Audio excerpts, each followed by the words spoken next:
bis kontol baris memuji mrih rahayu. holo bis kontol baris tumandang bareng maju tunggal tekad rahayu.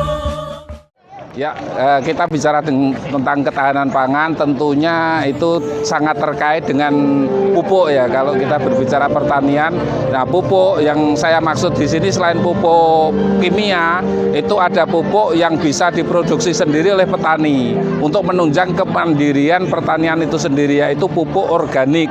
Yang notabene pupuk organik itu adalah hasil dari peternakan yang notabene juga petani.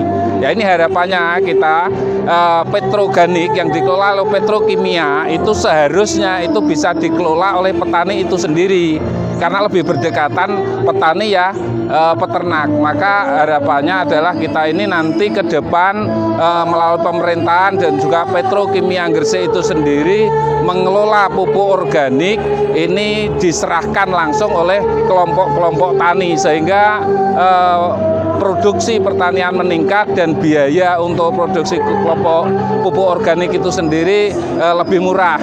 Kalau kita mengacu pada subsidi petroorganik 1.000, sekian, itu kalau saya terbiasa membuat pupuk organik yang dari kandang langsung itu biayanya hanya mencapai 400 sampai 500 per kilogram.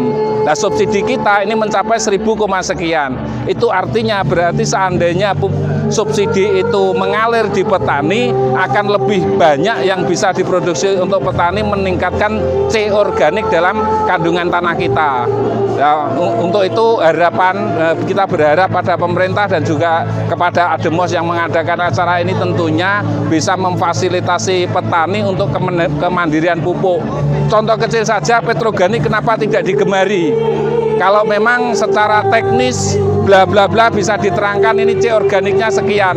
Di antara sekian subsidi yang saya jamin aman itu adalah petroorganik. Tidak usah dikawal pemerintah, tidak ada istilah dalam pengawasan.